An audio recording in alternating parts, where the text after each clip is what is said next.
Board meeting. We're glad to see such a full house tonight. I will, do we have Spring Hill? Are they here for the, I will ask Dr. Potts to come up and help lead us in the pledge with, if you want to introduce any of your students, you're welcome to do so.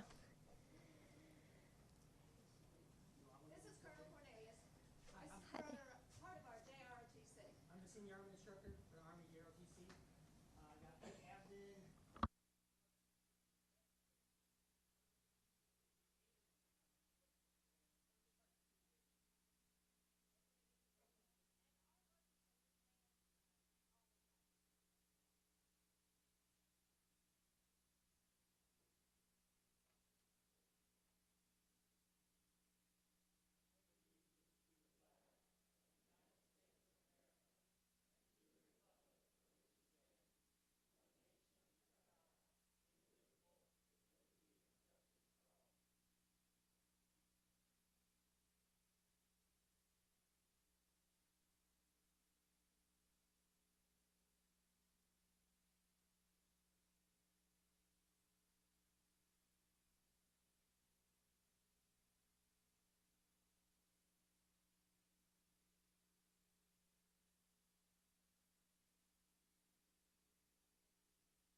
I'll now turn it over to Vice Chair Kinzer to do the roll call. Ms. Parker? Ms. Martin? Mr. Pennings? Mr. Moore? Mr. Atkinson? Mr. Bates? Mr. Beaver? Ms. Powers? Ms. Morency? Mr. Dudley?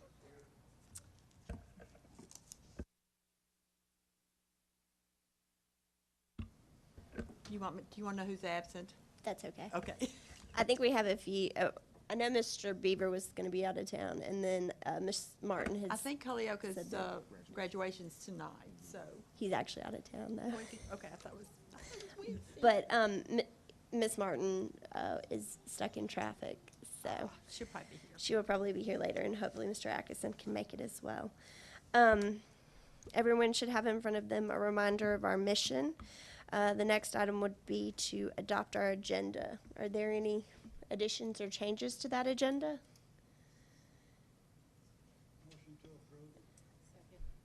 Motion by Mr. Pennings, second by Ms. Powers. Any discussion? Seeing no lights, we are ready to vote.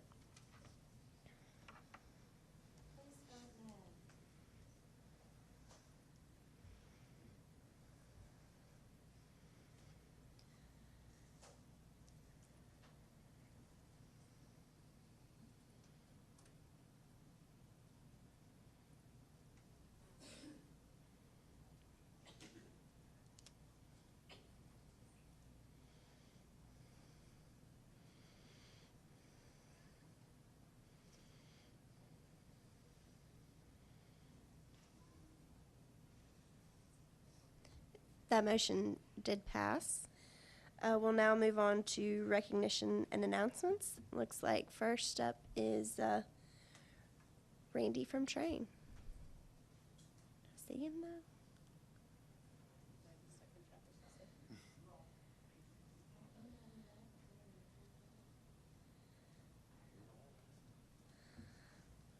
All right. Well, we'll move on to our next item. Maybe he too is stuck in traffic. I'll turn it over to Mr. Ford, principal of Randolph Howell Elementary School.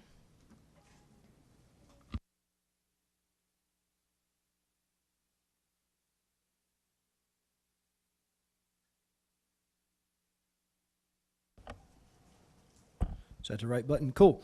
Dr. Woodard, Chair Parker, board members, we are honored and humbled to have some kids here tonight as well as some teachers to show you, basically to show you what the philosophy at Randolph Howell looks like. We're really big about the philosophy that pushes Lego. If you know what Lego means, it means play well. We just don't want to play, but we want to do it well.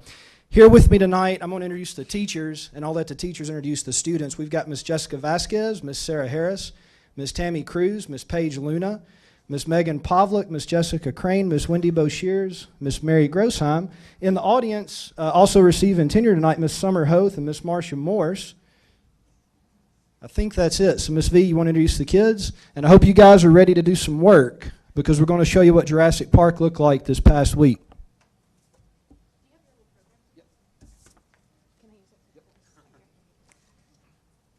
Hey, we have two students from second grade. We have Miss Sarah J. Allen and Miss Ava Ford.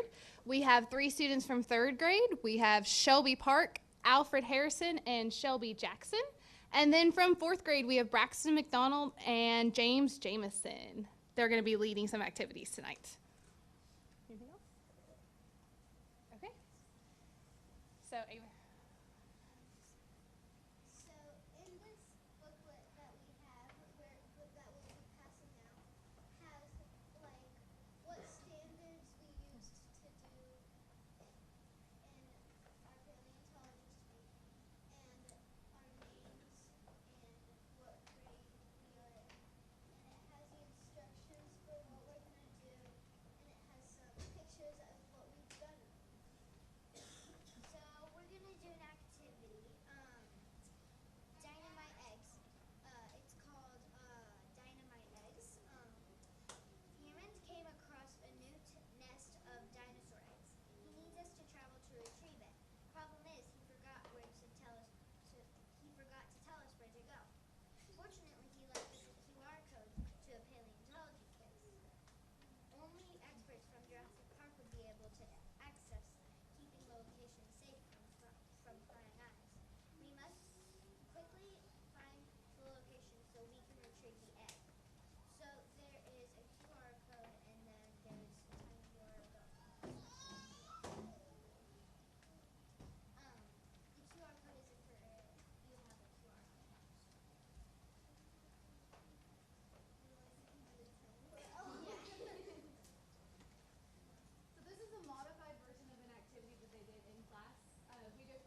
keep it going.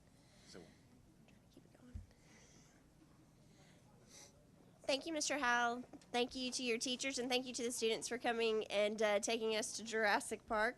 That was a nice diversion for our regular meetings, so we'll have to do that more often. It's exciting to see what all they're learning and how they're using technology in the classroom. So thank you all for joining us tonight with that presentation. Now we'll move on to tenure recognition.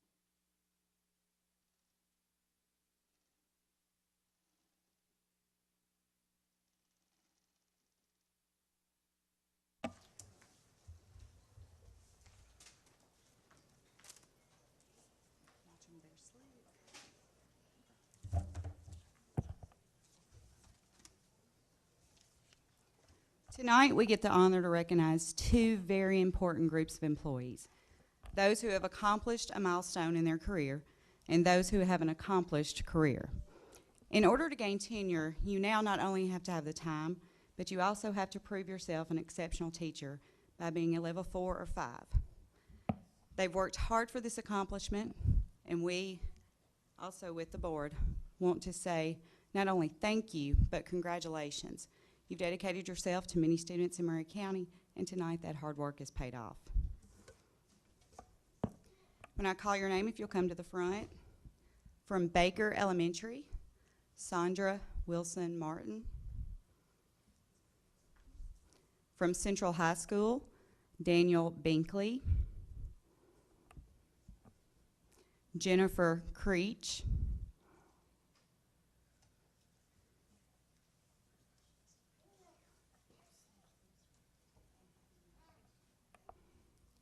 Donald Edelman. Joy Golden. Cal Rokamp. Rebecca Witherow.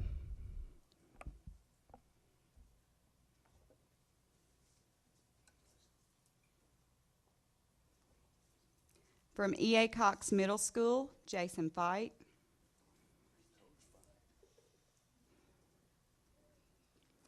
Andrew Fitzpatrick.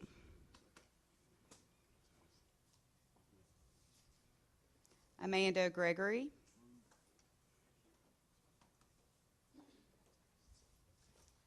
Daryl Hodge. From Culleoka Unit School, Lana George. Janice Green.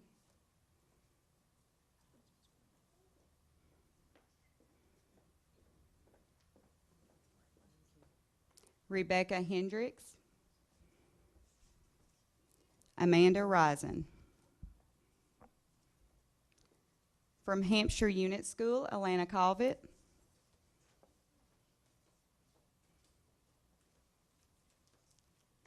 Britton Foster. Rebecca Parks.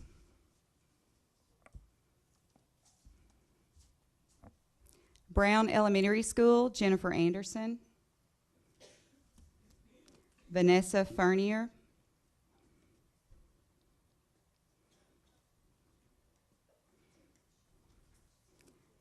Brittany Kratzer. Elizabeth Thompson.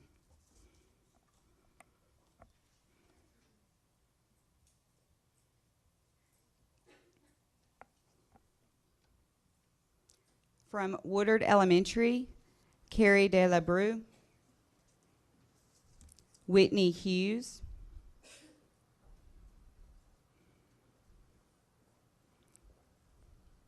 Cindy Melican.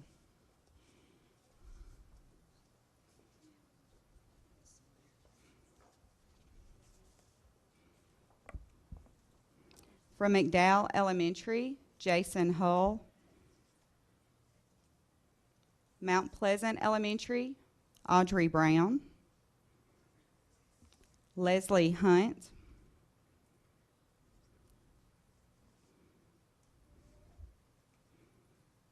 Angela Lindsay.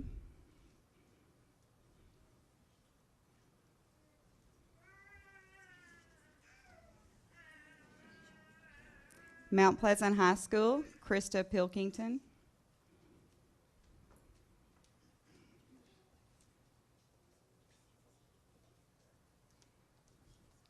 Mount Pleasant Middle School, Ashley Duggar Lauer. Mary Beth Lerner.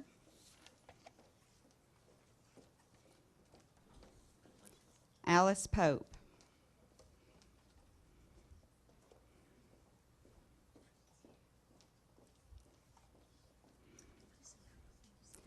Randolph Howell Elementary, Chelsea Abreu. Sarah Harris.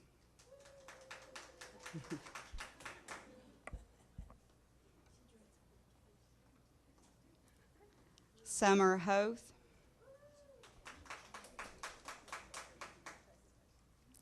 Marcia Morse.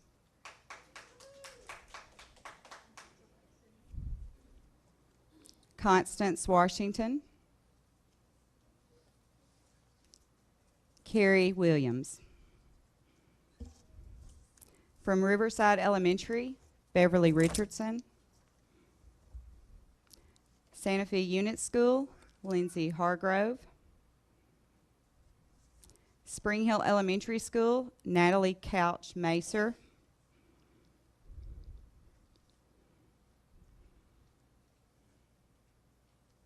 Ashley Jackson. Elena Corey. Tanya Pafford.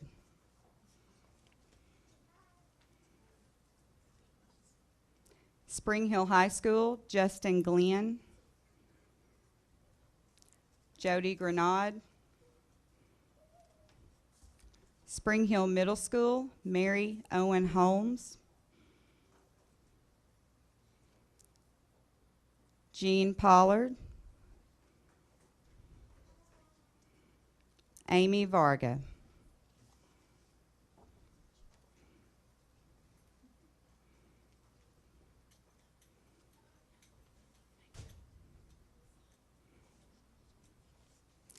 Whitthorne Middle School, Matthew Campbell.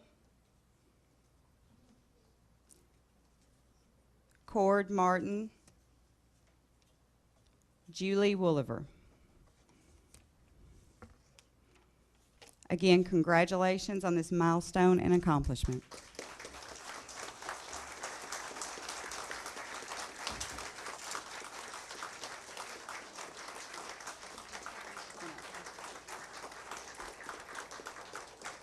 Kim is going to take your picture right outside the door, so y'all will go right outside there and she'll motion for you where to go.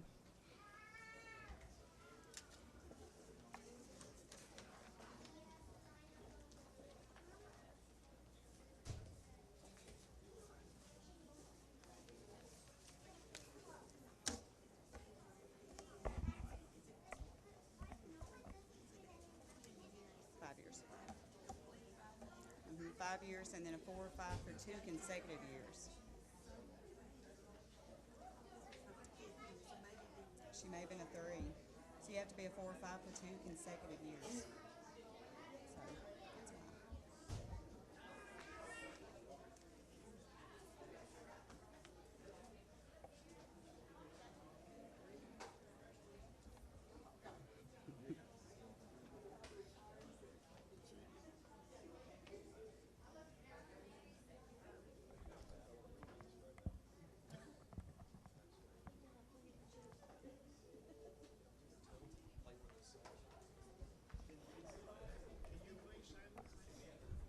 Now for our next group, we want to show great respect and appreciation because they have made the decision to begin the next chapter called retirement. On behalf of Maury County Public Schools, we want to wish you the best in your future endeavors and say thank you for the dedication you've shown to the students of Maury County. Baker Elementary, Charity Cottville, Ann Weatherford. Central High School, Elaine Ashley. E.A. Cox Middle School, Sherry Castile.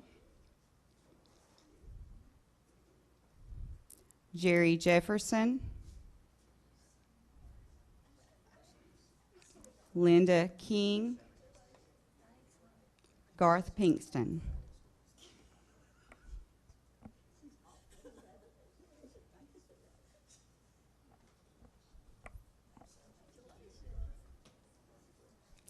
Culleoka Unit School, Becky Kaiser.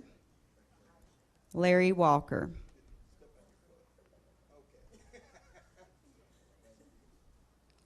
Randolph Howell Elementary School, Deborah Sprague. Hampshire Unit School, Ricky Mabry. Joy McBroom. Valerie McDaniel. Marilyn Walters. Mount Pleasant Elementary, Antoinette Gaines.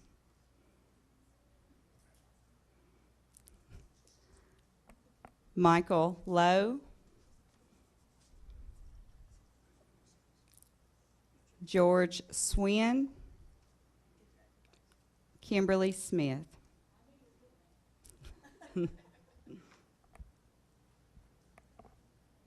Marvin Wright Elementary, Deborah Smithson. Riverside Elementary, Mary Ball. Santa Fe Unit School, Rebecca McLean, Donna White.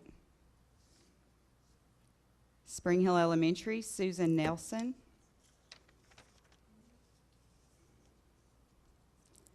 Spring Hill High School, Elaine Blankenship, Cynthia Hartley, Rhoda McKissick, Velma Oden.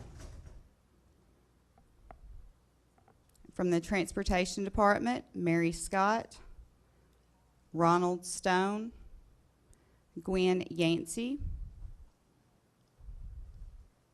From the Central Office, Jan Hanvey, Joni Prinz, Deborah Simmons.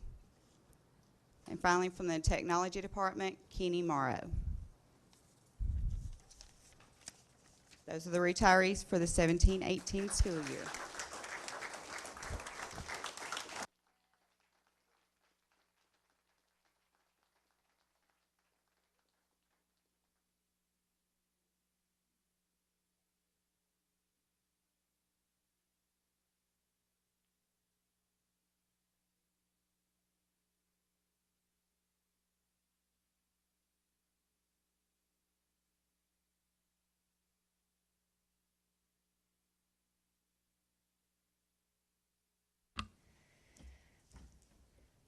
Thank y'all again for your service, and we wish you all the very best in retirement, and also congratulations to our new tenured teachers. It's a big responsibility, and we're glad to have you working with our students day in and day out, and we just congratulate you on your hard work in that recognition. Next, we have the Murray County Educators Association. I don't believe they have a representative here. They had some illness in their group, so they did ask that I extend their congratulations to both groups, both the tenured teachers and the retirees. So we'll now move on to public delegations. If we have anybody written down.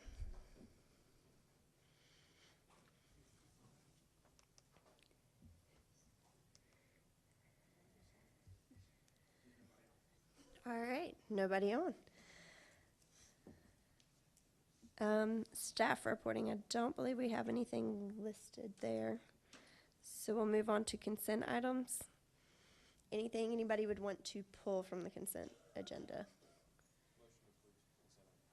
Motion by Mr. Moore, second by Mr. Pennings. Any discussion? Seeing no lights, we're ready to vote.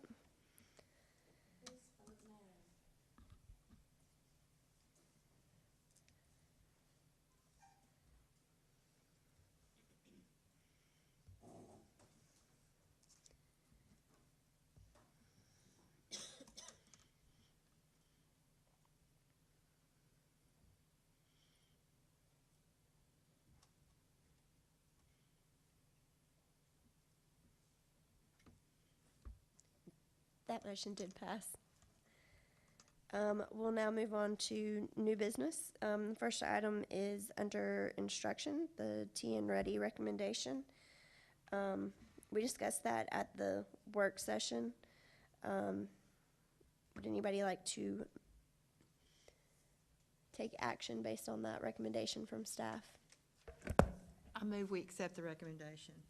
All right, we have a motion consistent with staff's recommendation by Ms. Kinzer and a second by Ms. Morency. Do we have any discussion about that? Seeing no lights, we are ready to vote.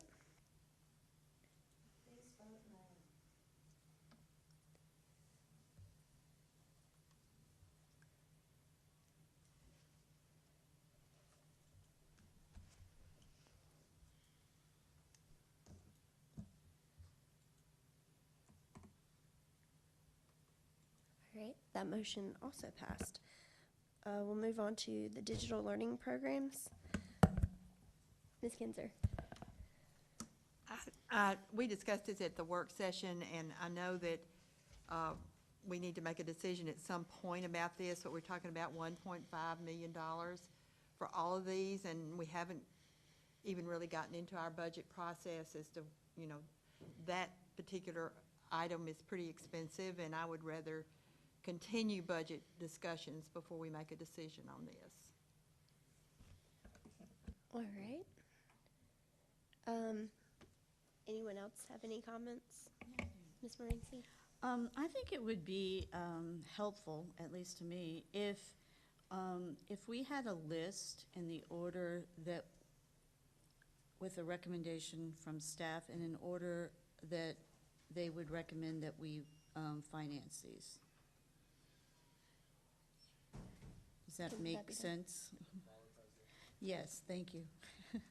Can the prioritized list be available for the budget meeting on Wednesday? Yes, we can have it ready. Okay. Thank you. Any other comments? All right. There's no other motion, then we'll move on to finance. I'll turn it over to Ms. Gagliano.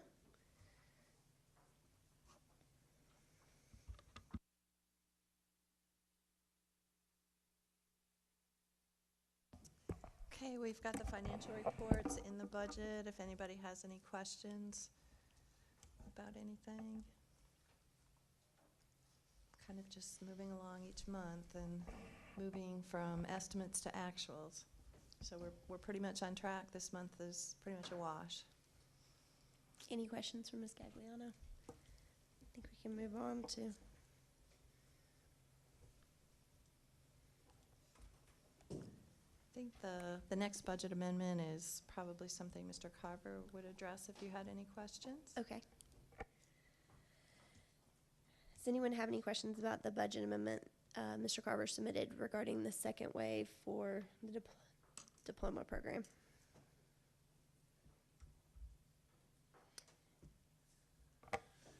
If I can just remind the board that this is for an imaging program that would save lots of man hours for our tech staff. The devices would be imaged at the factory and then be shipped, ready to go right out of the box. It is a one-time fee, which I didn't bring my notes up, but I believe the budget amendment calls for $24,000. The funding was in an account that needed to be moved to a different account because this is a contracted service as opposed to a piece of equipment. So that's the purpose of the budget amendment. If you remember, the board was in favor of this last time that I spoke with you, but we needed a budget amendment to move it so that we could expend the funds. Do we have a motion regarding the budget amendment? Or questions for Mr. Carver about it? Motion by Mr. Moore to approve the budget amendment and a second by Mr. Pennings. Any discussion regarding it? Mr. Devlin. Thank you, Madam Chair. How many man hours are we saving? Well, if you look at rough numbers, it's 1,327 new computers that are coming in, and on average, it takes 20 minutes to image? Takes about 20 minutes per device. I didn't do the math, Mr. Dudley, but it'd be 20 minutes times 1,300 devices, which it won't fall to the tech shop to do that. If you let me get my phone, I'll do the math for you. Okay. but- If you don't mind. What's that?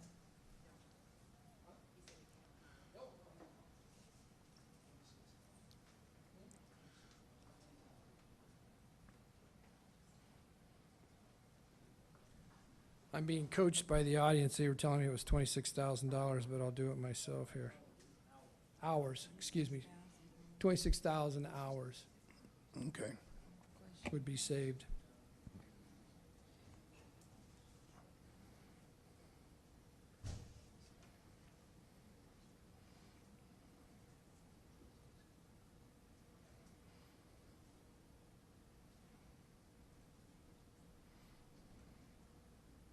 Yeah, 26, it'd be 26,000 minutes divided by 60. Be like 333 hours of man hours that would be saved. And then the other part of this is that once the process is in place, any other devices that we would get would already be imaged. This is a one-time setup fee. Okay, so our future purchases will already be set up. Yes, sir. Yes, sir. Okay, thank you.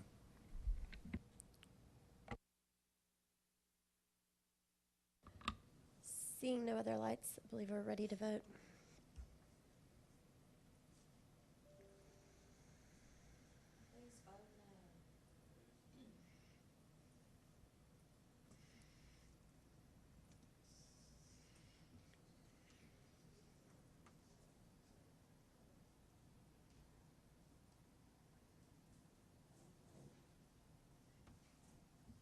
That motion did pass. We can move on to the private act. I think this was on here from the work session. I believe they're voting on it tonight, so I don't know that there's much that needs to be said unless anyone would like to make a comment tonight. Seeing no lights, we'll move on to zoning and facilities, capital budget needs.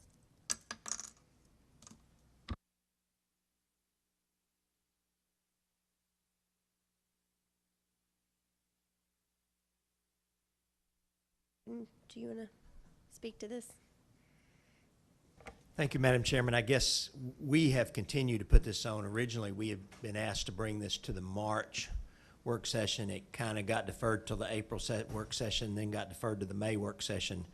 But ultimately, looking to the board for direction, by the time the general purpose budget is approved, there will need to be a capital budget request approved to go to the commission along with it. So I know the general purpose budget has not been done yet. I don't know if you want to defer this to the discussion during those budget work sessions, but at some point, and we were trying to provide, the information, as we said here, to do that with. But we can speak to any questions. Mr. Dudley? Thank you, Madam Chair. Mr. Breeding, this is the item that seemed like we're playing volleyball with the commission with, correct? Well, technically, no, because what you had asked for the commission was immediate funding, not a part of the 18-19 capital budget request. So technically, I think that was outside of this capital budget request. I think everybody's aware of, at your request, we did take back the $40 million request. It did not pass the administrative committee. So there has been no capital funds approved for by the commission, but typically what we will do, instead of using a request immediately like that, we would submit something along with our budget. Generally, it will be some request for facilities and for buses. Now, you have already approved, I think, the bus portion of this. That was done at last month's meeting, but as an amount that you would ask for the facilities as a part of the capital budget request for next year, that has not actually been anything approved on that yet. Okay. Well, I'm willing to wait since we've got a budget meeting Wednesday. I'm willing to wait till Wednesday where we could have more discussion. But I would hope this board would continue holding firm on our request for the funds for our two schools, Spring Hill as well as, the other one, what's the other one? McDowell. What's the other school? McDowell. McDowell, I'm sorry. So I would hope we would continue holding firm. It's this board's duty to tell the commission what our needs are. I just don't think people realize, first off, in McDowell, we got a structure that's over 95 years old. And then, so without a doubt, it needs to be replaced. I mean, we've got some issues that come and go there. And then, but, you know, that building is in such a condition that it definitely needs to be replaced, and I don't think anybody can argue that. Spring Hill definitely has an overcrowding problem, and I don't think people can argue that.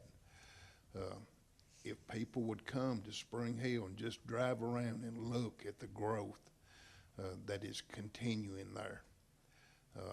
It is not that I want to spend more money on Spring Hill. I mean, I know we've already got a elementary and a middle school there, but the growth is just phenomenal.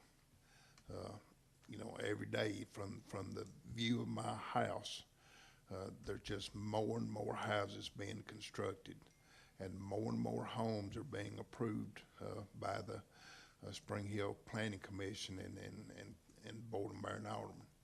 And then, so we cannot wait year after year for an expansion of Spring Hill High.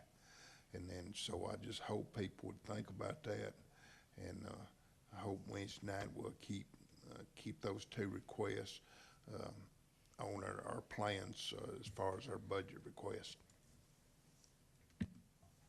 Ms. Morency? I'm a little concerned about the Mount Pleasant Middle School, elementary school addition, or adding them together being in here, only because we've had no discussion, we've had no community input, we've done nothing, and so to ask for that money without doing that beforehand, I just think puts us in a really bad position. And I will tell you, this list is not a recommendation. This is simply the items that were next up on the list for you all to choose from to make your recommendation. We know that the recommendation ultimately comes from the board. That's why we added it, just because on our list, and we're working from the 10-year plan recommendations, it was the next one after those two. We certainly would not recommend that anything be done until the board has an opportunity to discuss that and decide if that's the direction we want to do. Matter of fact, we tried to indicate on here that this is basically a budget estimate from the square footage that was submitted by the Belmont study. There has not been any work done by our building team, our architects, Hewlett, Spencer, and Bell, to look at any costs on that school. So this simply took the square footage times the same square footage they're figuring for the other schools. So it is not even a firm number. But I just felt like we would leave it on there, because at some point, if we don't put it on there, the board would need to discuss it, because if we're not going to head that direction, we need to start putting back Mount Pleasant Elementary on our list of repairs to be made. We've pretty much deferred addressing needs at that school, waiting for the board to address this. So at some point, we would like to request that the board do address it and make a decision one way or another. Okay, thank you. Ms. Kinzer? I attended the admin committee, and Dr. Pinnell took conceptual drawings, which they finally realized that we had them, from McDowell. And even though the discussion at first was very negative, then that was, you know, we have conceptual drawings. You can't get a GMP until you have architectural, so asking for that wasn't reasonable. One of the commissioners, a couple of them actually, suggested that we, the McDowell money, 17 million seems to be their figure, I don't know why, but also maybe they could get part of the Spring Hill, begin the work on Spring Hill up to $5 million. But they would need to know what we chose to do, looking on the list of things, as whether it would be the cafeteria, the roof, the parking lot, whatever. But I'm just sharing that with you all, because if we're going to discuss it on Wednesday night, we need to think in terms of, first of all, I do agree, Mr. Dudley, we need to tell them what we need, but I feel like listening and seeing and knowing it's an election year, it's an exercise in futility. It's like playing tennis back and forth. So the big thing is we need to get something done. We need to get started on McDowell. We need to get some architectural plans going and make those plans and make them work. And if it means that we could do part of Spring Hill this year in that ask and then complete it in the next ask, that's just something to consider. And that's why I bring it up. Madam Chair, if I might just speak to one thing Ms. Kinzer said, and that is, and I know she meant this, but she mentioned drawings. What we have is a conceptual budget. That was done by our team. So I don't want anybody to get any idea. There are no drawings. It was a conceptual budget based on work that had been done by Hewlett Spencer, Bell Construction, and ESA together, and that was done last summer. They have confirmed. I did contact John Sparks with ESA back in February when this was coming back, and he talked to Bell Construction. I have an email, I didn't bring it with me, that they feel those numbers are still valid at today's construction costs. And so we had submitted that to the admin committee both in February and in April at their meetings, but there were some commissioners who obviously didn't see that when it was submitted. So when Dr. Pennell submitted that, that's when they find, I guess they saw it when she showed it, but they didn't see it when we showed it to them. So. And I'll just finish up by saying they wanted Steve Hewitt to come to them. I'm out of turn, I know, I'm sorry, but if he could come to them and say, yes, we can do it, that's all. Well, and I think as far as the drawings, from what I recall when we talked about McDowell a year ago, there was kind of a layout, though, of where it would be located on the property, and I think that was something that they also had not seen. Okay. Or thought that I they understand. had not seen. Yeah, So and not that it's was a- done. Those were actually done at 2 different times, but we do have both of those. We do have that drawing of kind of where it would be located on the property, a concept that it would be a 2-story building. Right. And then there was a conceptual budget done. So maybe you are, okay, so, and I don't know which one she showed them, if it was the budget or the drawings. She showed them, I wasn't at the meeting, so I apologize. I misunderstood. Thank you. Mr. Pennings? Well, and I'm the one that submitted along with Mr. Bates that it wants the $40 million, and I knew it wouldn't fly, but they keep coming to the board, the county commission, and saying, tell us what you want. Well, now they say, according to Ms. Kinzer, that, well, they'll give us up to $5 million, or a couple commissioners said they'd give $5 million for Spring Hill. That's a couple commissioners. You don't know what's going to happen, but I do believe that this board has to sit down and decide what kind of school, for one, that we want in McDowell, either a PBL or a traditional school. How much, ask Hewlett and Spencer, how much it would cost to do the drawings, the architectural drawings for that school, and ask the county for that money. And then I have some prices, and I hate portables, but I have some prices on portables for extra classrooms at Spring Hill. But I mean, all of that is something that I think we need to sit down on, so Mr. Breeden can take it back to can put it in this year's budget, and the county commissioners would know what we want, instead of just saying we would like, this is what we want, this is what we need, and we'll have solid plans to do it. And Mr. Pennings, I might note that in the packet of information that we've given you, there is, based on ESA's figures, the amount of money that it would take to design both the McDowell Elementary Replacement and the Spring Hill High School addition to a GMP, which is what the county commission has asked for. McDowell Elementary, $966,300. Spring Hill High School addition, $780,458. So that is based on the original numbers they'd given us. That would be the design cost to get to buildable documents that Hewlett Spencer could then take and bring back a GMP. Mr. Breeden, I'm sure you'll do this before Wednesday, but for some reason I was under the impression of what we did at our last meeting in April that we did pass an 1819 capital request. Because my recollection is that part of that discussion, you wanted us to go ahead and add the buses as part of that request. And so we did an amendment where we put that in with the 18-19 request, but I could be wrong on that. So, but procedurally, I think we need to figure that out, because it may be that we've got an 18-19 budget request, and what we're doing is potentially amending that request, or maybe it is. Maybe it's still just for immediate funding. But I think we do need to maybe go back and just figure that out from a procedural standpoint. As far as the status of our current request to the commission, that's still pending before the commission. Am I correct on that? I know that it didn't pass the admin committee, but I guess it can still go on to the full commission, correct? My understanding is if it doesn't pass the admin, a commissioner can bring it to the full commission. I don't know anything more than that.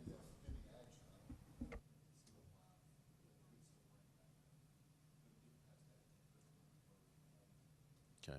But I do think Mr. Dudley's made some good points as far as what the function of the board is to determine what the needs of the school system, what those needs are. And so if we have had deliberation and we've made those decisions, we just have to be careful that we keep going back and forth where, yes, they do say that they have limited funding, but that particular body has different options available to them. They may say that they do see some easier decisions and some harder decisions, and that is their potential option, but they have mechanisms and other options that they can explore. And so I think that's what we have to do as a board. We just have to be careful of, yes, I think we need to be respectful of where they're at, and we have to be realistic. We have to look at that. But we also have to be careful that we're not abdicating our responsibility in our role and allowing them to micromanage us and allowing them to tell us where they think the primary needs should be, or what order or how much, that sort of thing. That's, for me, a function of the board. Now, if at some point they get to the point where they say, this is all that we have, then I think that's what they need to communicate back to us. What I'm primarily concerned about is we're getting into a situation where we're saying these are what the needs are, we've prioritized it, this is what we've said as a board, and then they're saying, well, but that's not the things that we like.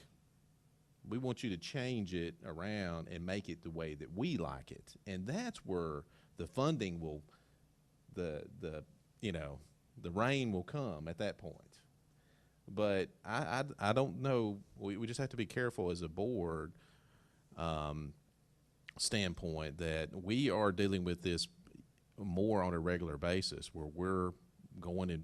I mean, we've seen McDowell, we visited McDowell, we've a little bit more intimate as far as what the needs of the school are.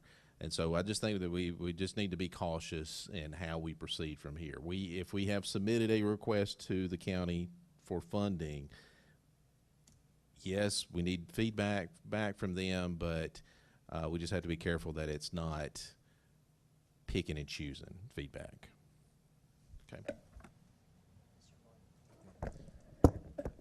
And if I could go with that, I got a question for Stan first. Have they given any actual or any firm direction back on a dollar figure of what they have available as far as funding? The number I keep hearing is 17 million. Okay. And I guess to piggyback on what Mr. Bates said, I think he covered a lot of what I wanted to cover on that. I find it very frustrating that we kind of keep having to throw something at them, and we're not I'm hearing different numbers from different people. I know we've sent over several requests for different dollar figures, and we've been told that they don't have enough. And then this latest one, I hear rumors that we're supposed to send it back again for less than we asked for, but more than the one that was already turned down. I find it frustrating. So again, that's not at you. It's just I find it frustrating as well. And I'll keep repeating what I repeated. And I think Mr. Bates touched on this. I am very uncomfortable when the county commission continues to ask us to provide, number one, to spend taxpayer money to get conceptual drawings, which is not an inexpensive process, for them to approve those based on their thing. And I think that's where Mr. Bates is getting that. That's our function as a board, and I really get very uncomfortable. Whichever direction we go, I want it to be our decision, and for us to decide it as a board and decide how we're going to do that. And they can choose to fund it or not, but I want to make sure we make the decision that we feel like is the best thing for this system. And I get very uncomfortable when they ask us to, you know, number one, I feel like it's almost a stall tactic. It's in some ways that, oh, we won't pay for the whole thing this year. We'll give you $1 million or $900,000 to get you through to next year. If we decide that these things are needs that need to be done now, McDowell, Spring Hill High School, whatever they are, and they need to be done now, we don't need to be waiting a year just because they decide they want to pay for it later. We need to stick to what we decide are the right needs and when the time is on that. So that makes me very uncomfortable. I hope we as a board continue to again, as Mr. Dudley said as well, stay firm on when we decide what needs are, that we stand by those. Yeah, I go along with what Mr. Bates and Mr. Moore said, and they want Mr. Hewlett to present drawings to them. Mr. Hewlett doesn't present drawings to them on what they want to approve for a school. He presents them to us. We either approve or disapprove, and then they go to the county commission, not vice versa.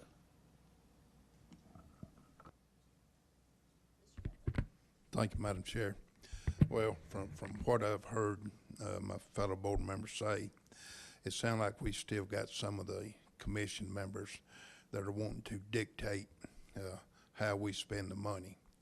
If they give us $5 million for improvements at Spring Hill, that's all they need to know, that we're going to spend it on improvements. We don't need them dictating which floor we polish or which classroom we expand. You know, we've asked them for the money to make additions there, and you know, they don't need to be micromanaging our request.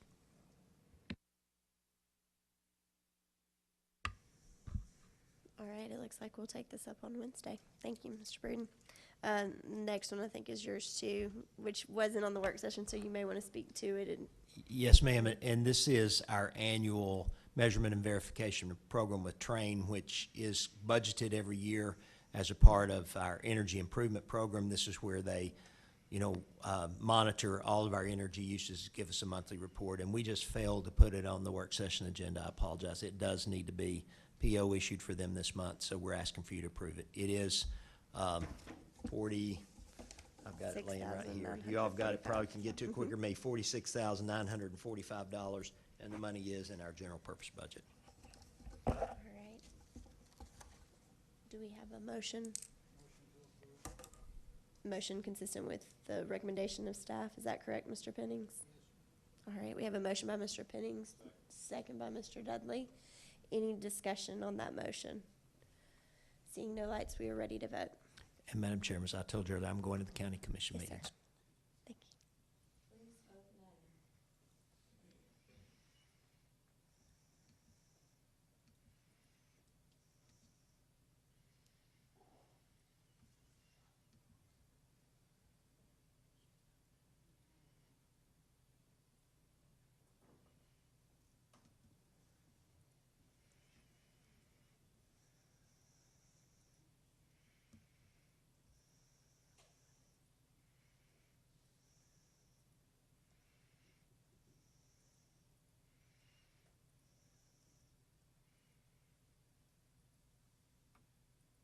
That motion did pass.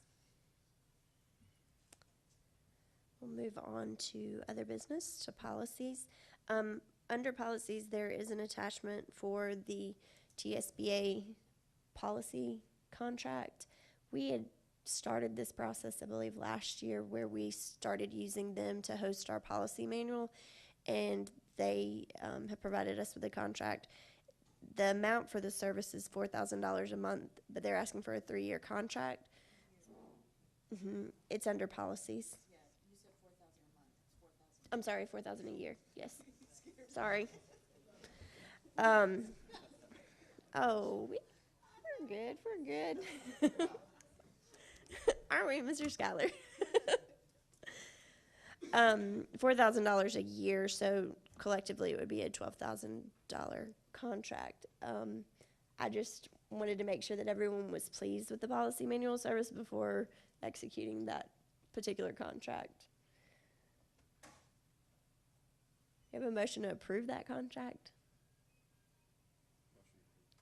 All right, motion by Mr. Moore, second by Mr. Pennings.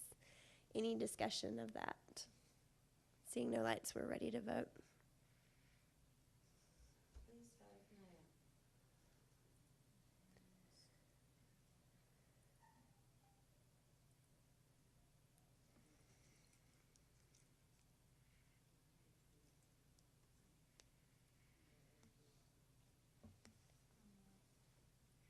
It looks like it'll be under other business.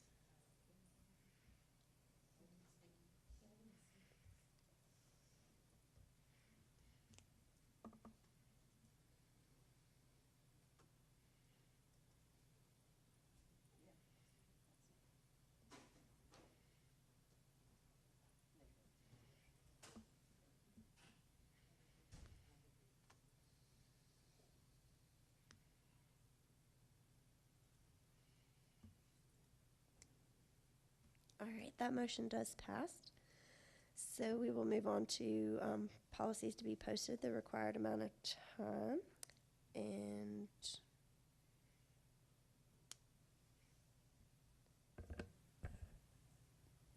Ms. Kinzer? Are we going to speak to any we want to, or in order, or? Sure. Sure, okay. However you would like to proceed. We had a discussion, and principals who came to our work session, and they worked on this policy, the dress code policy, and the recommendations that they made. They're the ones that have to enforce it. They're the ones that looked at it collectively and collaborated to do this. And I think that we're micromanaging to look at it and say one way or the other. I think we need to post this and go forward with it. I know that I've been to several things, and you all, some of you have as well, as to how some of these could be changed, or with the dress code. As a former teacher, I'm telling you, dress code is just a huge problem. And I know that there was concern as to whether they have, all the schools are completely going by the dress code. I think that these principals know what they have to do, but maybe by meeting together and making these changes and tweaking it so that it'll be much more manageable, we need to listen to them. They're the ones that are in the class. They're the ones that are have to enforce it, and it's the teachers that have to take up critical teaching time to try to enforce it as well. So I personally would support this. Mr. Dudley? Well, I'm opposed to any further loosening of our dress code. It's evident that our principals and staff are not following the enforcement of the current code. And each time we loosen it, it just seems like our dress gets worse and worse. I mean, the board years ago created a dress code because of the problems we had, the things that were distracting from classroom time because of the issues that was caused then, where dresses were too short, blouses were, the necks were, neck openings was too large. We had kids wearing basically outer clothing with no undergarments and all, and so I'm opposed to loosening the standards in any way, at least until the principals and staff can show me that they're enforcing what we currently have. And then I think some of the dress that we have is causing distractions, and some of the distractions could lead to some unsafe conditions for some of our students. And then, so I just don't want to loosen any of it at this time. I actually want to speak to that because this issue actually hit home with me this week. I laid out, actually at the end of last week, some clothes for my son to wear, and he looked at me and said, "Mom, this violates dress code." And if I wish I'd brought it, because it was a pair of Under Armour gym shorts that had Under Armour written down the side, not bigger than 2 inches. But he said that he thought it was violating the dress code, and it was a T-shirt from the Mid-South Classic with a baseball bat on the back. And so if that is distracting, or if that is a problem for an elementary school student, then we've got much bigger problems in this county. So for me, I will definitely be voting for this dress code, but I do hope that principals understand that if we change the dress code, this is what we expect. And so if there are subsequent changes that need to be made, I hope that they will bring them to us instead of just enforcing it within their school. Because I think this needs to be a collaborative environment between our board and the principals to make sure that we're doing whatever we can to keep the students in the schools, in their classes, learning, and doing the best they possibly can. Mr. Pennings. Well, this is one time, and I know it's rare, but I'm going to agree with the principals. I mean, for a long time, they've been spending so much time, and teachers spend so much time saying, well, this dress is too short, or these pants are too tight. Neat, clean appearance. Let the teachers and principals judge if a T-shirt or a blouse is with too much exposure, or a dress is way too short, or a man's jeans are way too far below his waist. I totally agree with the chair and the principals. It's time that we just say neat, clean, whatever, instead of saying you can't have this color, you can't have this on your shirt. And as far as they say, the brand names, well, they make it so a gang will all wear a certain brand name. That's thrown out the window a long time ago. If you want to make sure that you're or advertise that you're a member of a certain gang, they have their own ways without clothing, without tattoos or anything. So clean and neat appearance is all it needs in there for me. Ms. Morency. I had a situation earlier this year where I had a phone call from a parent of an elementary school. I think it was a second grader that was called in, and she had to take them another shirt. And the reason was because there was a big strawberry on the front of the shirt. And she said if there had been strawberries all over the shirt, it would have been fine because it's an overall print, but because there was one strawberry on the front of the shirt. And I had to go back and look and make sure that that was in our dress code.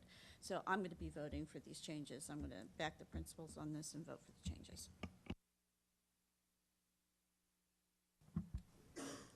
Mr. Bates. I guess one particular concern I do have, and I'm torn. I see both perspectives on this. It looks like we are removing the prohibition of allowing writing on the clothes, and that initially that was, or currently that is one of the prohibitions. There's no writing on clothes except logos or monograms or manufacturer trademarks. I guess one thing is just trying to be smart on things and trying to avoid battles on things. If you do allow some writings, yes, you do still, as you go through the dress code, can't allow, you're not allowed to have vulgar or obscene writing, that sort of thing. But once you open that door, that's subject to interpretation. And so, you could have one particular student, hey, this is my First Amendment rights. I feel like I need to say, death to teachers, or, down with the principal, or whatever. And once you allow that, then it becomes into that gray area of interpretation of whether is that disruptive, is that vulgar, or is that the student's First Amendment rights that they should be allowed to speak out about something. So that's this one thing. I mean, I do see both sides of that, but it's just once you open that door, then there's a little bit more potential conflict on that, and maybe, hopefully, the principals thought through that, and maybe they're okay with having those situations. They would prefer to have those case-by-case basis of trying to figure that out rather than having just a blanket saying, okay, you can't have any writing. So I hope that they thought that through and that they're okay with that particular situation. And to go with it, I know when we had discussions when we revamped this several years ago, that was one of the big things we had about writing. My personal feeling is I'm happy that the staff has gotten together and come up with this and are willing to enforce it. But as the chair did point out, I expect what's written here, if this is what they're recommending, to be enforced as they write it, and be prepared, I think, for some of the issues that Mr. Bates has brought up, because I think it's going to come. And pretty quickly. So I'm hoping they're ready to prepare. I would not just hope, I would expect that they better be prepared to deal with those, and I would expect, again, as the chair said, for them to deal with it as a system, not just this school over here and that school over there dealing with it individually. Otherwise, I'm actually happy to see that they brought this to us rather than us having to kind of push it down from the board. Thank you. I support these changes. I do expect our policies to be followed at the building level and by our county administration. One more question. Would it help with the wording if threatening was inserted in there, the word threatening?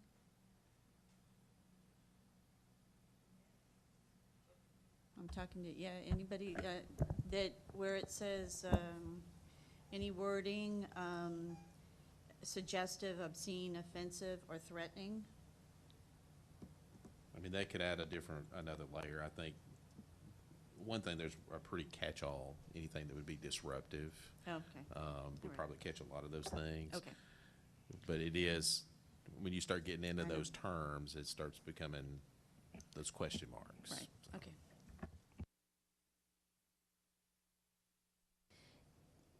Jake, Mr. Williver, from a legal perspective, do you want to weigh in on this particular issue? On the writing?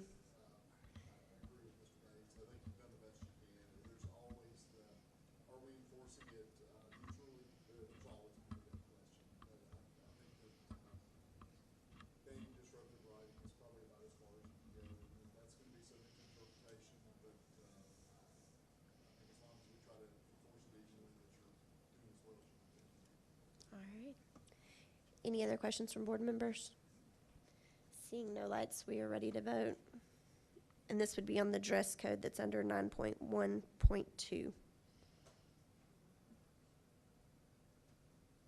we have a motion on it? I'm sorry, I don't think we did have a motion on it. Madam Chairman, I so move. Sorry, Ms. Kinzer. We'll come back to the next one. Sorry, Ms. Kinzer. I did it, I'm sorry. Got me a little bit off there. Motion by Ms. Kinzer, second by Ms. Powers.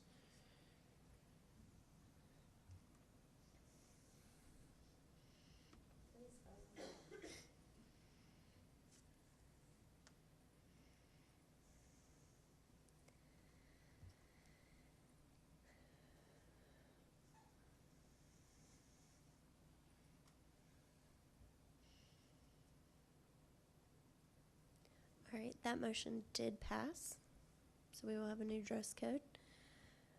Well, sorry, it'll still have to go through the final approval process, but if that's the case, then we should have that for the next school year.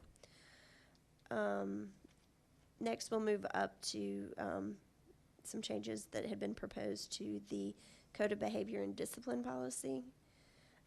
Mr. Dudley, I know these were ones that you had specifically mentioned before. Do you want to speak to those or make a motion on them? Yes, ma'am. I think it's this board's duty to do everything we can to prevent violence in any of our schools. Just this week, we know they had another tragic event down in Texas. And it's possible that people overlook signs that were presented to them of this student's behavior prior to this tragic event. And I think we need to do everything we can to acknowledge if a student makes any threatening motions towards any of our students or staff or our school system in general, that we catch those and we take immediate action to try and prevent that. And so I wanted to add to toughen up on our policy because I felt like we had some loopholes that we were not covering, and so that's the reason behind. And so I make a motion that we make these changes to our code of behavior and discipline. All right, we have a motion. Do we have a second? Second by Ms. Morency. So Mr. Moore, your light, sorry. Yeah, under the zero tolerance violations, can somebody define possession of what a dangerous weapon is? And I get to specifically ask that question for a reason. This is one of the concerns I had, was it gets to be a pretty, when we get to zero tolerance, what is a dangerous weapon and what is, I just think that's getting really broad on something that should be a very narrow thing. I know it goes way further than what the state law says. So can somebody describe what a dangerous weapon is?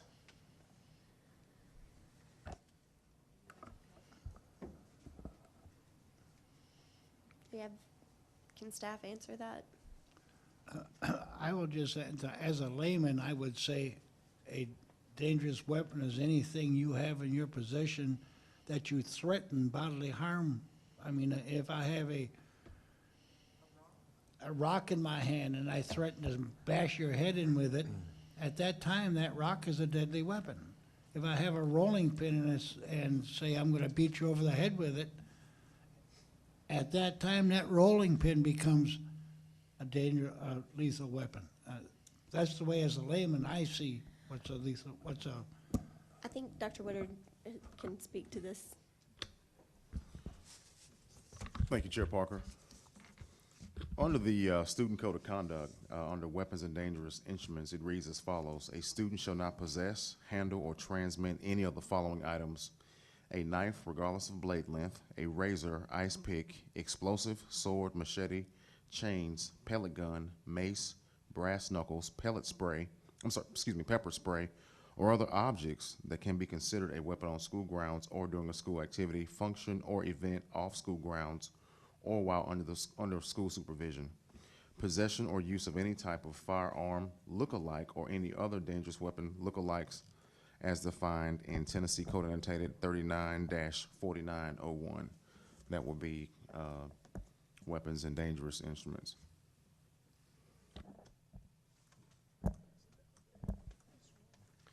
And I guess I appreciate that on both those.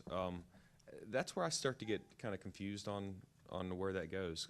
If I'm reading that, if I'm hearing that correctly, mace would be considered a dangerous weapon. And what we've now just turned mace into now being a zero tolerance, which I don't think it was. It has been prior. Well, that's what the wording now would have, is mace would be a zero tolerance offense, just having that. And I think that's where we start getting into things where I don't know if we realize what we're changing here by adding that wording. And that's pretty broad. Mr. Wood, if you have something to comment on that, I would love to hear it. Yes, sir. Mace would be a disciplinary infraction, but not a ZT. The ZTs would be drugs, possession of a weapon, and/or assault on staff. Those are all zero tolerance offenses. And I guess that's where the new wording here, though, would have it. It says possession, use, transmittal, handling, or attempt to use a dangerous weapon. You just classify a dangerous weapon as mace. Again, that's where when we start picking these apart, we're going down this road. And I don't think we realize what we're creating when we do that. Well, under this policy, the zero tolerance, the school superintendent still has the authority to lessen that, and so if it is brought before the superintendent and he feels like that's too harsh a punishment, he has the capabilities are lessening, but it still makes the students aware that I could be facing maximum zero tolerance policies. And I think our students need to feel like that if they threaten other students, staff, and all, that they face a severe punishment and not just a slap on the wrist. And I think we need to be telling them that. Oh, I'm sorry. I support Mr. Dudley. Our discussion at the work session, I think you have to be proactive. And in this environment that we're in, making threats needs to be reported. It needs to be known. It needs to be an offense. It needs to be zero tolerance. And I agree with that. I agree with the change as necessary. I just think that we've got to come down strong that these are not tolerated in our schools. Just since there's a motion here, I will obviously not be supporting this, and it's strictly from line 21, which is the number 2 under zero tolerance violations. I think it's entirely too broad, and I think we're asking for a mess right there. And I just pointed one out. We just created 2 separate punishments for the same infraction. One is a relatively minor one. And keep in mind, zero tolerance, I understand what everybody thinks when they say zero tolerance, that we have it has a legal definition that goes with that. It's not just we're really strong on this.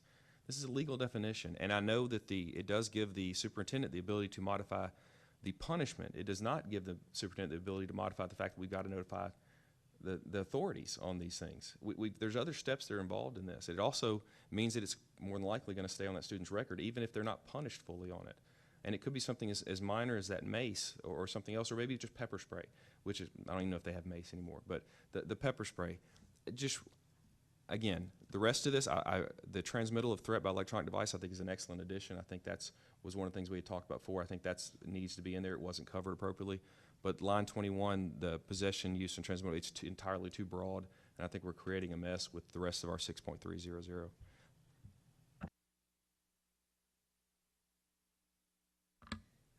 We have a motion and a second. Do we have any further discussion? Seeing no lights, we're ready to vote. Ms. Morency.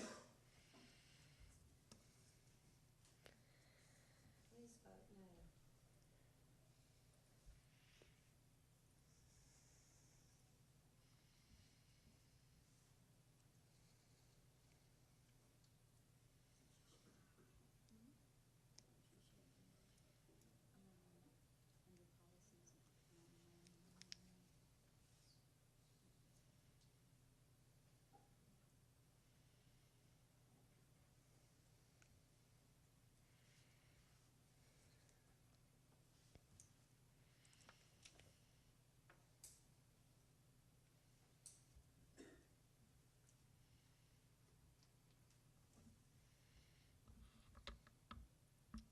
All right, that motion did pass. That policy will be posted as revised. And now we're into the FYIs. Those are the things that were discussed at the work session. If anybody has any questions on those, speak now. Seeing no lights, we'll move on to announcements and communications. Those are listed below. We do have a board work session on Wednesday for the budget here at H.O. Porter at 6 o'clock, as well as, I believe tomorrow is Central's graduation and Thursday is Mount Pleasant High School's. So if you're able to attend, please try to do so. Any board members have anything else to add? If not, we are adjourned. Motion adjourned.